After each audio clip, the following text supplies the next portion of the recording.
President Bush, bless his heart,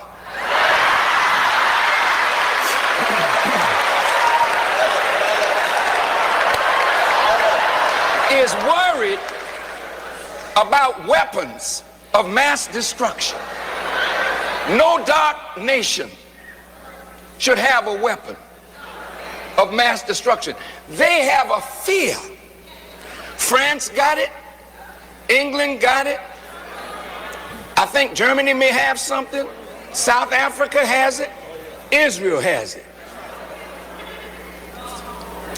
These are some of them, the former colonial masters. They have the right to have it, but don't give it to a darker power. We're worried about China has it.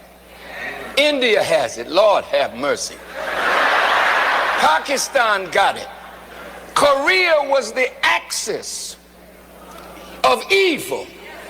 Now Korea said, well, we got it. All of a sudden they fell off the screen. It's now Iran and Iraq. Well, if they are so afraid of weapons of mass destruction, my teacher, the Honorable Elijah Muhammad, said, our unity is more powerful than an atomic or hydrogen bomb.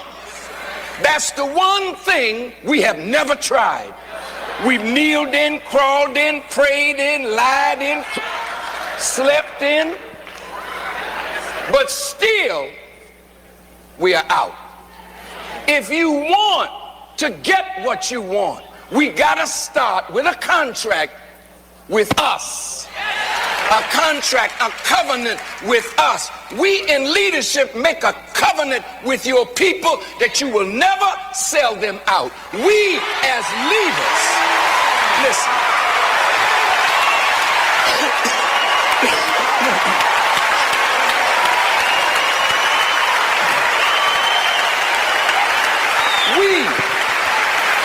We as leaders, so-called, must make a covenant with our people that nothing is more important than the salvation of a people who are now on a death march.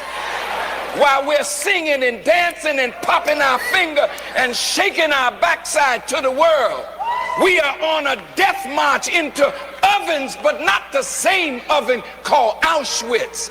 But it is a destruction coming to our people through bad health care, no health insurance, HIV, AIDS, drive-by shootings, gang conflict, crack cocaine. We are now become the enemy of ourselves. So we have to make a covenant.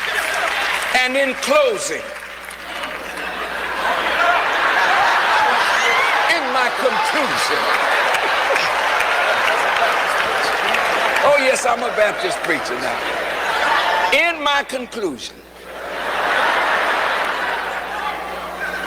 in the 37th chapter of Ezekiel, there was some dry bones that were in a valley. And the bones were talking to one another. They were having a conversation about a contract.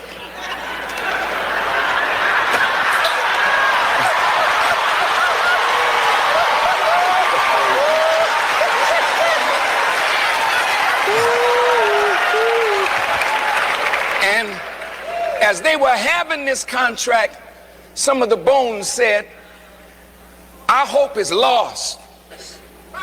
Our bones are dried. We are cut off from our pot. There's some that are watching by television and some in this audience that think that we will never come together, that we will never make the right covenant or contract. I say to you, go back and read your scripture. Because when the Son of Man was set down in that valley that was full of bones, he spoke to those bones and the bones shook and the bones rattled. But they never stood up. So he went back to his sender and he said, Lord, I have spoken to the bones And nobody has spoken to the bones like black leaders and black preachers.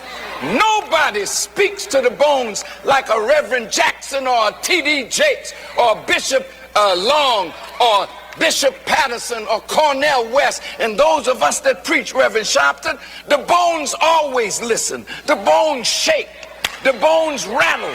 But they never get up. And they never do what they're supposed to do. So one generation dies and another generation is born, and we continue to run the same game. So the Son of Man went back to his sin and said, I've been talking. The bones been shaken, but there's still no life in them. He said, well, don't talk to the bones no more. Prophesy to the winds and let the winds blow on these bones. See, Bush is a wind.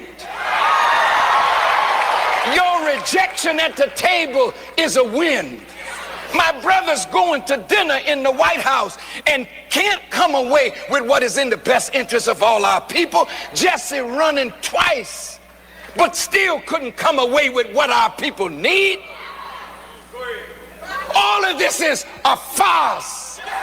If we don't make up our minds today to make this contract, this covenant today, not with us and the Democratic Party, to hell with the Democrats and to hell. Having listened carefully to all of my wonderful brothers and sisters, I recognize that the thing that is missing is not the genius that is present or the genius that is absent, but the thing that is missing is the unity of us as a people. My beloved brother, Mr. Frazier, articulated some magnificent economic truths that can be realized fully by the unity of us as a people. My sister talked about education and health issues. We cannot any longer depend on a benevolent white person in office to look out for our needs. That responsibility is ours.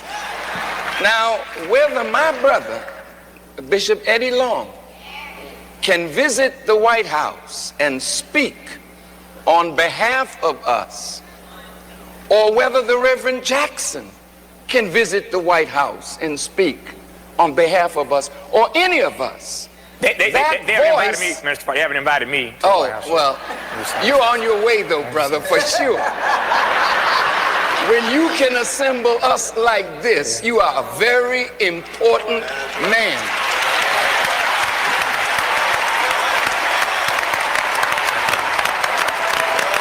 Now,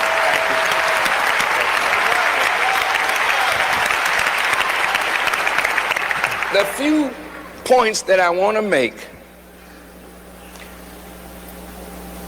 is based on what I heard. My sister with the union, she wants to be at the right table at the right time to talk about the right issues where workers are concerned.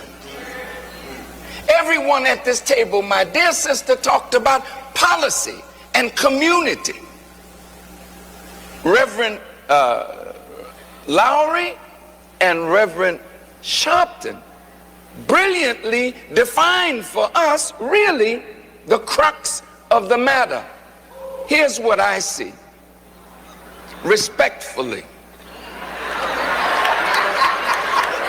Frederick Douglass said, power concedes nothing without a demand. But power won't even concede to a demand if the demand is coming from a weak constituency that looks like they've lost their testicular fortitude.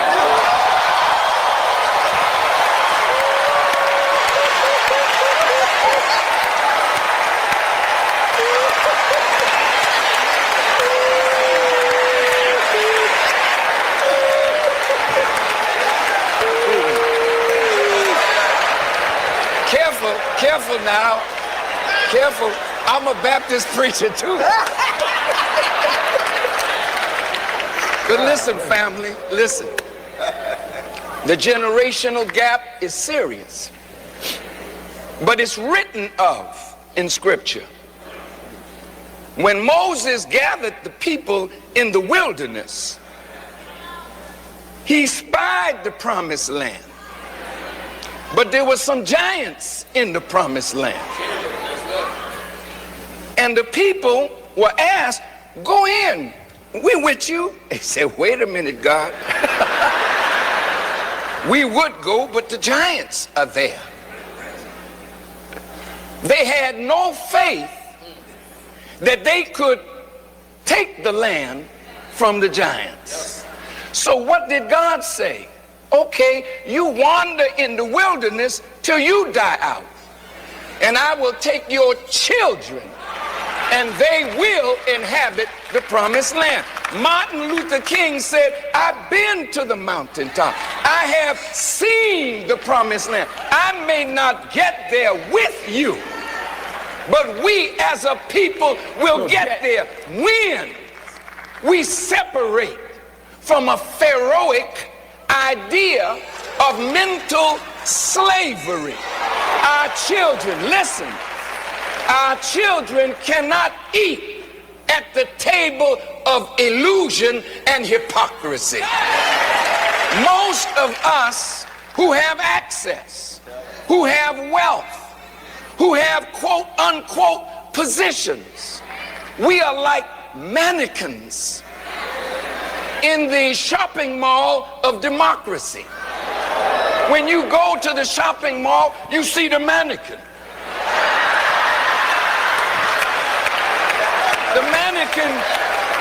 The mannequin is dressed in what you would like to buy. The mannequin can't talk. The mannequin can't walk. We got black people in power, but they don't have power. We got black people with money.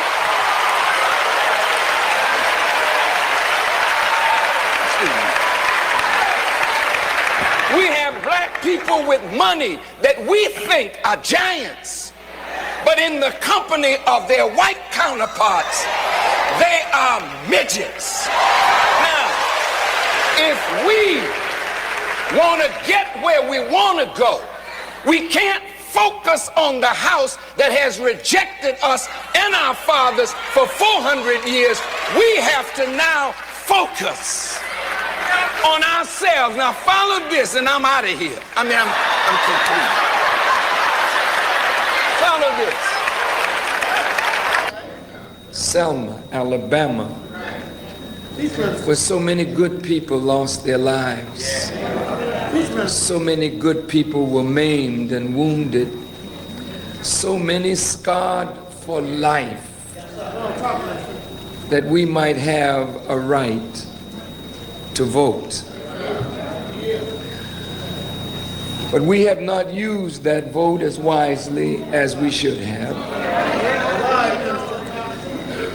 And in some respects, we have betrayed those who died for us.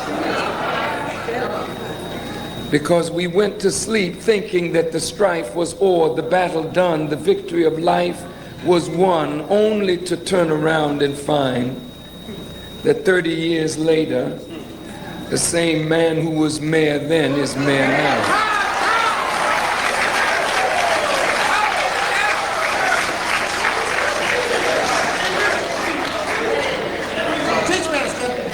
We know that all human beings can be redeemed. And we believe in redemption. But things are still the same. You have the right to vote. You have wonderful politicians. You have people that are serving in many different capacities. But if you look at the condition of the masses of our people, it remains the same.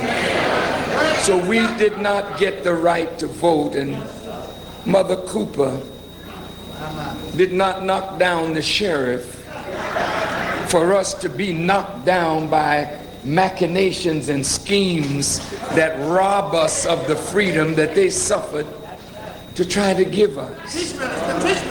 I'm not here in Selma to create any problem. The problem is already here.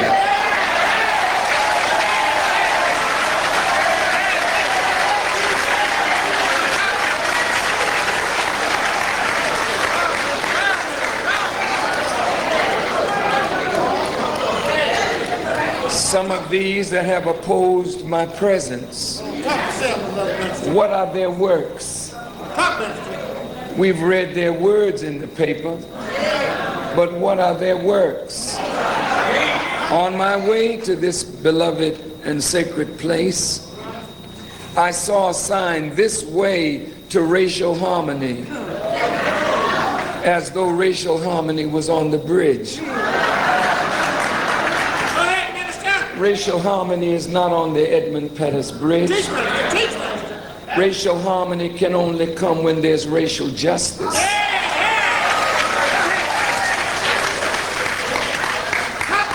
Farrakhan did not come to disrupt what doesn't exist. You see?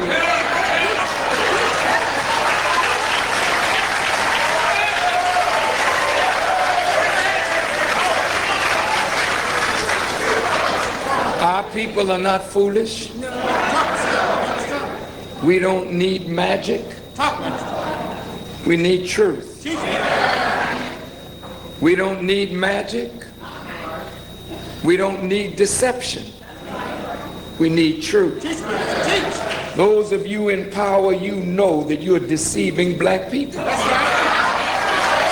You know you are making them to believe that something exists that you know does not exist. So the real liars, the real deceivers, the real game players, see, that's who are afraid of my coming, because the truth in my mouth exposes their lies, their deceit, their chicanery.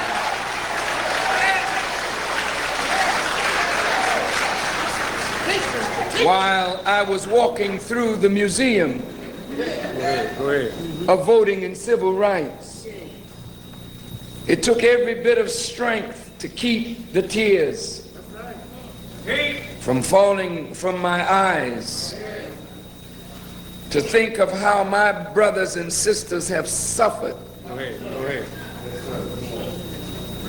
to vote for the same people that put them in this condition. How my people have suffered to be turned into apologists for their former slave masters and their children. How my people have suffered for a vote to put some of you in office and then you sell them out.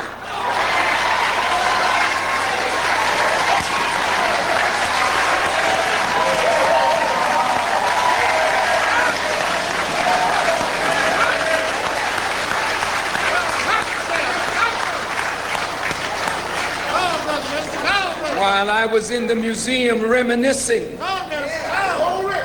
over Dr. Martin Luther King and the Reverend James Luther Bevel and all of those who came to Selma, Kwame Ture and others who came not to be seen on television, but to rectify a gross wrong, a gross injustice.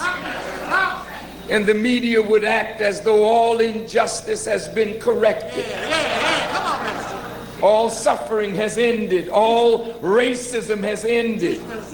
And then have the nerve to call me a notorious bigot, while the bigotry, the racism, and the hatred still exists in Selma, Alabama, 30 years after Dr. Martin Luther King.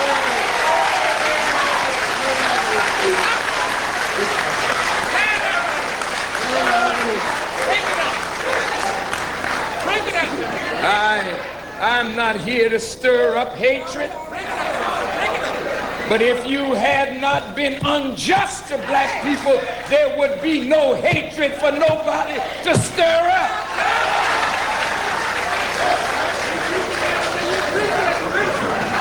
Love and justice does not produce hatred, but it is evil and injustice that has produced hatred if hatred exists.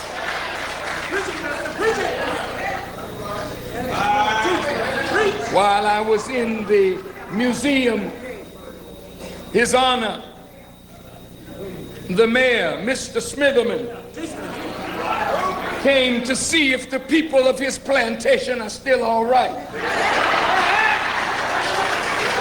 He came by and they tell me, I didn't hear him say it, but I heard that he said they're going to investigate Mr. Sanders and a grant that he received to see if he used any of that grant money to bring this hater and this bigot to Selma.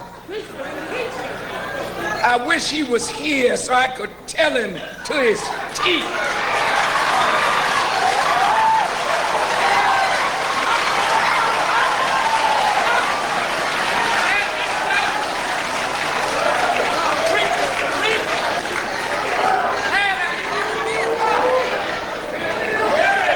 Sanders and Senator Sanders did not offer me one dime, nor did I ask for one dime to come to Selma. I paid my way every mile of the journey.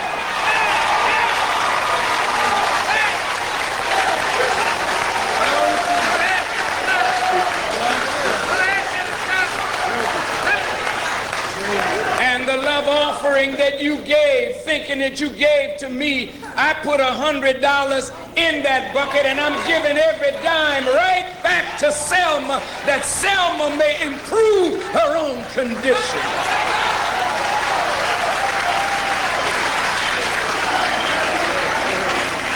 So, Mayor, you can go back to doing something better with your time.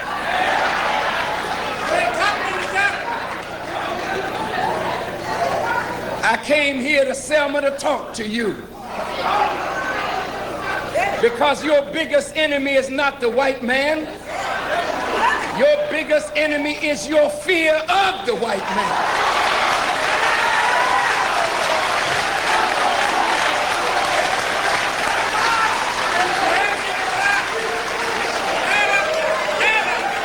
Your biggest enemy is not the white man. Your biggest enemy is your ignorance of the white man.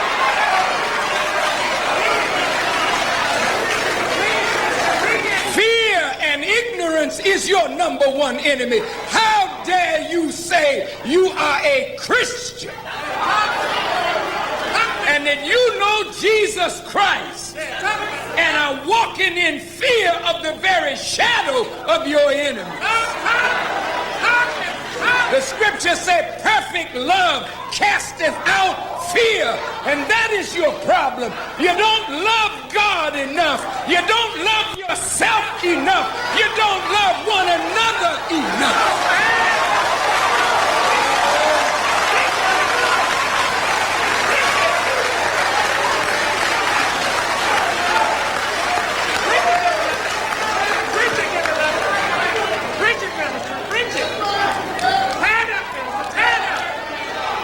I will tell you all, you can talk that foolishness to the ignorant. But see, you cannot bring that to me because I know you. I took office 2.5 years ago as a dumb, ignorant family physician coming from Murfreesboro, Tennessee. I had no idea what I was going to be doing in Washington. As a matter of fact, I actually felt kind of funny and silly, thinking me, a medical doctor, can be a diplomat. But be it as it may, singularly, the one thing, I came here, by the way, with no plans of staying. I was coming here the top 6 months. After 6 months, look at my husband, honey, I tried, it didn't work out. Look at the chairman of the African Union who had appointed me. Thank you, Madam Zuma, it was great, but I could not do it. But 5th month into this position, one issue that kept coming to me and became very apparent was the disrespect for the African. I knew it existed, I just didn't understand the depth and the profoundness of it.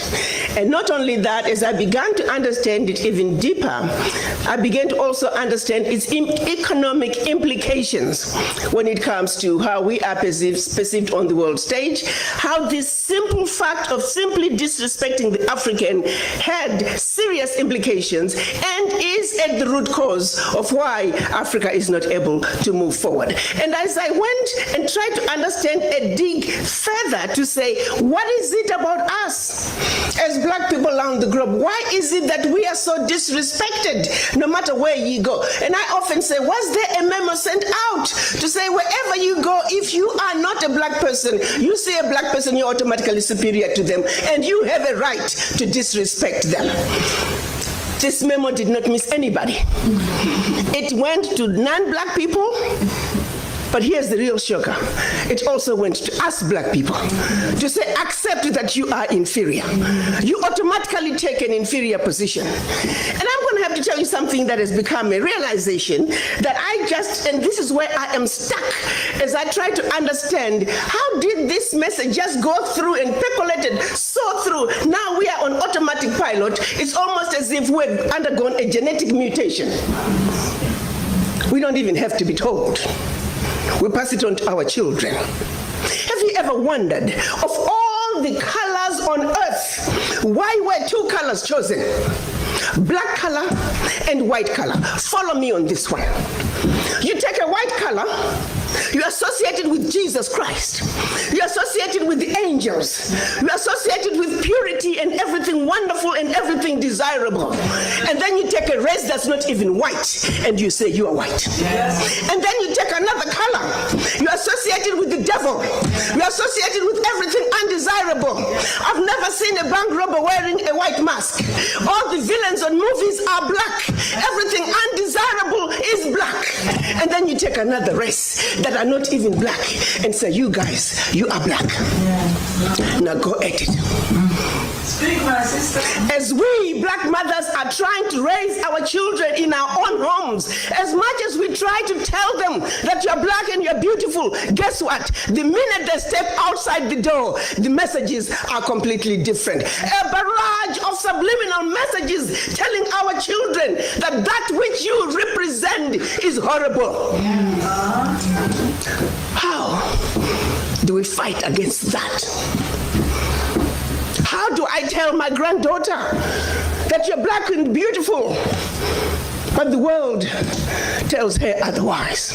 The voices echoing her blackness as a symbol of everything undesirable are much, much louder than even we black mothers, we come together, we can never drown those subliminal messages. They were all by design. Let me take you to the beginning.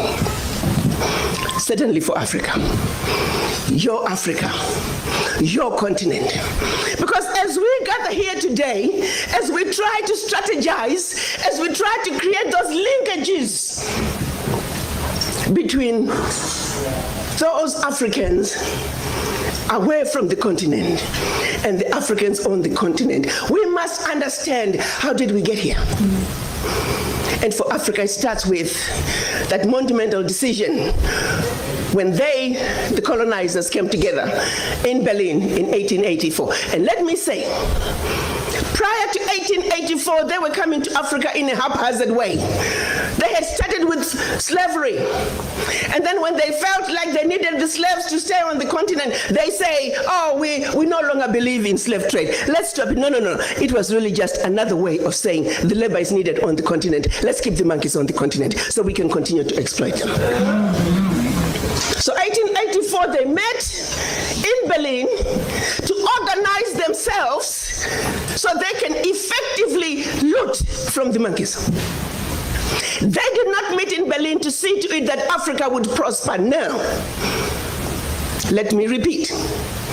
The colonizers met in order to see to it that your Africa, our Africa, and her children, not only on the continent, are forever defeated and dominated. That was 135 years ago. The manner in which they did it, they took out the map of Africa while the Africans were sleeping, minding their own business. Started to chop up your continent into the tiny little countries that we see today. The bigger and more powerful a kingdom was, the more countries that came out of it. Not only more countries, but these countries were given to different colonizers who spoke different languages. Let me bring it home for a second.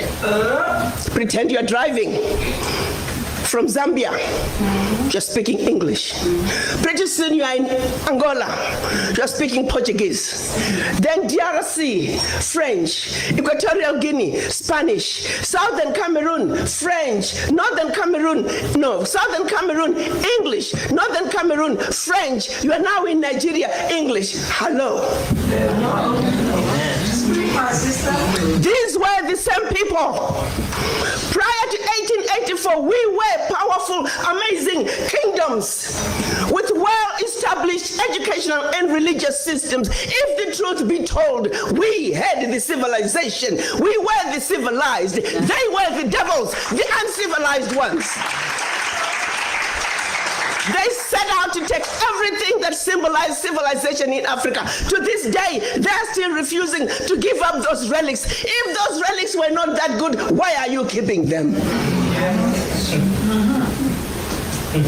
We were way ahead of them in our civilization. They set out to destroy us. And Berlin Conference put the nail on that coffin. So they gave Djibouti the same sovereignty as the United States. They gave Burundi the same sovereignty as China. They gave Togo. You see, the EU realizes individual little countries, they can't survive on the world stage. So they came together as the European Union. Now picture this now. So they cut up this Africa into the tiny little countries, small economies that could never survive on their own, but gave them the same sovereignty as the big boys.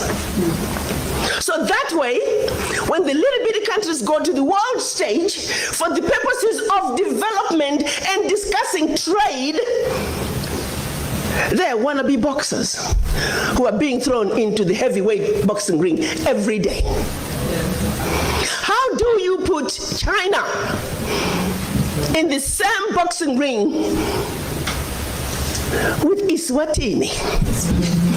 Eswatini has 1.2 million people. China has 1.4 billion people. And you put them on the same stage and say, go at it, negotiate. Are you with me? Yes. This is insanity of the highest order. How have we allowed this carnage to go on? When Eswatini is thrown in the same boxing ring with China and Eswatini collapses before Eswatini even gets on the stage, the world says, well, Eswatini, what's wrong with you? Why can't you take care of your people? Well, China came in and said, Eswatini, give me all your gold or else. And if Eswatini does not agree, they just go on next door to Lesotho and give Lesotho an extra $1. And if Lesotho doesn't take it, they just jump on to Togo, Central African Republic. It was all by design. 1884. They did something else in addition to chopping us up. They also set out to make the African believe that everything African was bad and undesirable, and everything Western, particularly French and British, was more desirable. We call that the legacy of colonization. Prior to that, they had started long working on the slaves. Make them think everything about them, forget anything about Africa. Where you come from is a horrible place, diseased and dying people, constantly at war with themselves, uncivilized. Cut out any communications with them. You need to just know what we tell you. And we call that the legacy of slavery. So that's where you look at where we are today. 135 years later, a system that was put in place to see to it that Africa and her children are forever defeated, that Africa is forever exploited, remains in place today, alive and well. And we sit here and we ask ourselves, why isn't Africa moving forward? Why does Africa continue to be taken advantage of? Well, I'll tell you why, very simply. Until Africa comes together as a continent speaking with one voice, one continent, one people, nothing, and I repeat, nothing is gonna change. As individual little African countries, we are wannabe boxers. We will never make it fighting against the heavyweights. We must speak with one voice. Yeah. And this is exactly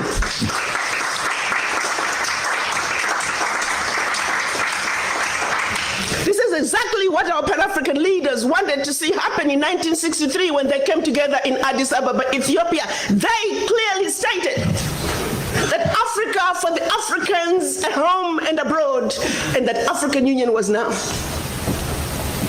That said, Africa must speak with one voice. It is the only way for Africa to take its rightful place on the world stage. Sadly, when they went to Addis Ababa in 1963, they were divided.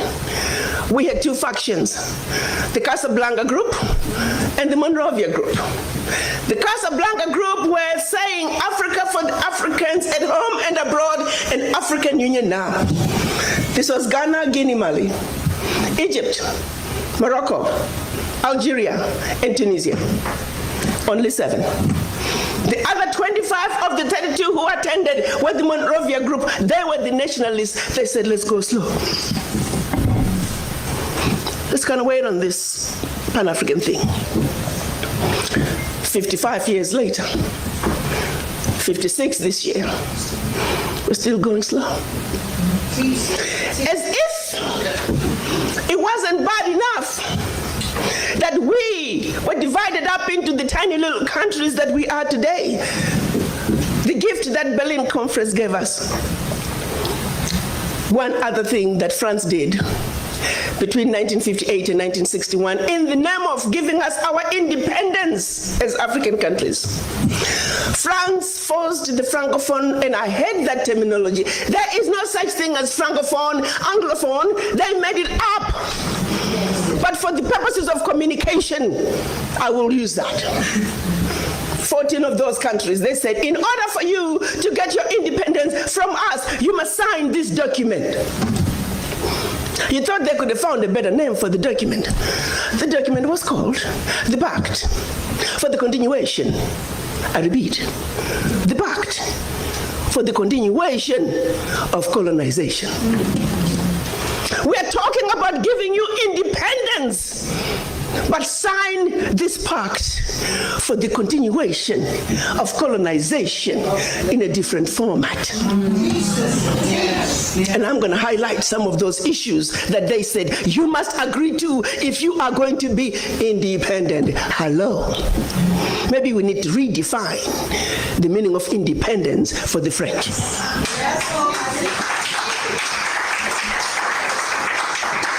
First, France said, you see, you monkeys, you don't know how to manage your money. We're going to demand that you deposit 85% of your bank reserves with the French Minister of Finance. Under the French Central Bank, under the control of the French Minister of Finance. France is then going to take your 85% bank deposits from each and every one of you. Deposit those funds in the French stock market under the French name. And you may or may not know the returns. Today, as we speak, the latest figures are saying for every 14 billion that France invests in the stock market from Africa. They're realizing upwards of 300 billion in return. Every year in, year out, because of these deposits from the African countries, France is taking out of Africa over $500 billion. Now figure it out. For every 14 billion, the returns on the investment are over 300 billion, and they are taking over 500 billion. So in actuality, France is taking out of Africa trillions of dollars year in and year out from us poor people, Africans. Back to the pact. So should you want to access some of your money that you have deposited with France, you have to submit your country's financial returns. And if approved, you get to get it as a loan. You can only access up to 20% of your money year in, year out as a loan at commercial interest rates. Your own money. As if that was not enough. They said all your minerals discovered, yet to be discovered, all your oil discovered, yet to be discovered. France and French companies have the first right of refusal. If there's anything left over that the French companies do not want, your people might have. To this day. They said you will only use the currency that we created for you because you're special Africans. We call it the CFA. There was the Central African CFA and the Western African CFA, same animal. And that France is the only one that can print it for you. 1958. Fast forward. They're still printing it for us. And if you start misbehaving, they just stop printing your money. And your country's in trouble. They also said your language of instruction shall be French, whether you like it or not. That France will have military presence in your country, that your military can only be trained by France, that you can only buy military equipment from France, that you cannot have any military alliance with your neighbor, and that in the event of war, your allegiance is only to France. And furthermore, because they have military presence in your country, they can invade you without notice should they feel that the interests of France in your country are being violated. Teach, sister, teach. Speak on, sister. Fast forward, 2019, nothing has changed. The same people who have the audacity to tell us that we are poor countries, they are taking trillions out of Africa every year. And what is the African doing? Like an obedient, programmed black man, we just give in. We know the facts, but we just do nothing about it. Now, you have to say some of the fears are real, because in France that has sold you inferior equipment to theirs, France that has trained your military to be inferior to their military, they are now in your country. They can invade you. They have the permission to do so. They can destabilize you. And then one might say, why is it that African leaders haven't done anything about this deplorable situation? Well, let me tell you, my brother and sister, they have tried. Documented to this day, 22 coups where leaders were assassinated. France had something to do with it. The first 7, when they decided they were pulling out of the CFA and that they're going to print their own money, they were assassinated. Every time an African leader has tried to do what's best for their country, they were assassinated. Majority of them aided by France. It's a known fact.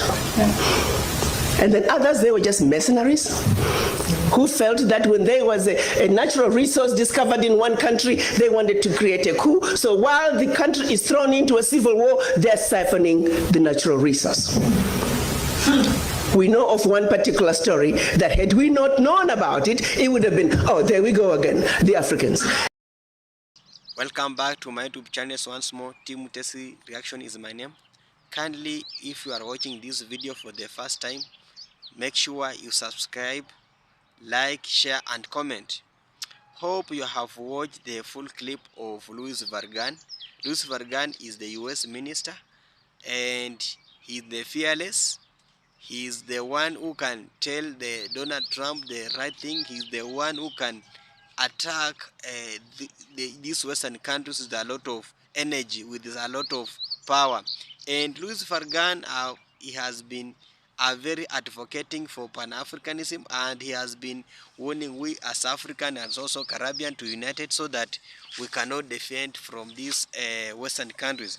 And he has come out and he has really delivered a powerful speech, and this speech has been shaken the world, and he has sent a warning direct to Donald Trump to stop bullying we as black Africans.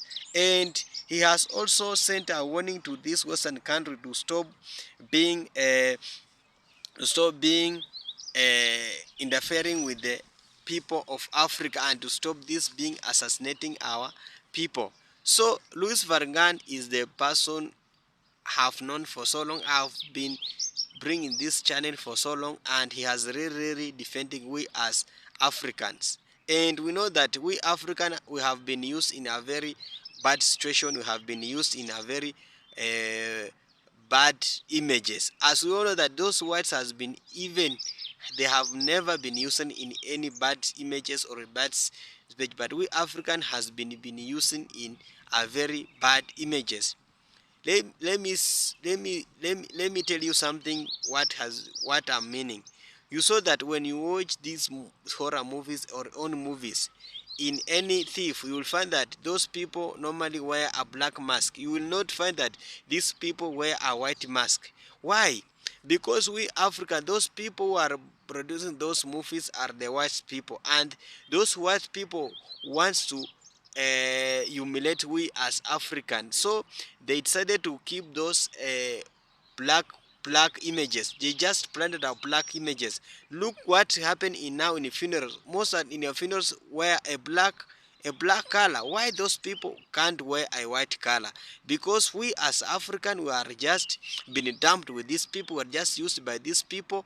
So these people has made them to use us as a puppet to them. So when now you go to when you watch a series of the Jesus is white. So they believe, those people believe that whites are belong to them, bad things are belong to us, and this is not good. So Ruth Van Gaal has sending a warning to Donald Trump to stop bullying we as African. Now when you go to United States, most of Africans are black people, are black American, are being forced to pay a high taxes. High taxes now, US is very difficult for them. They can't manage them, and this has made them, most of them, to migrate back to Africa. When you compare the taxes that those people are paying with us, we Africa are paying a lot of taxes in those countries. And he has also told Trump that to stop giving black American less opportunity. We as Africa, we are given less opportunity in these Western countries. In now United States, most of people are being given less opportunities.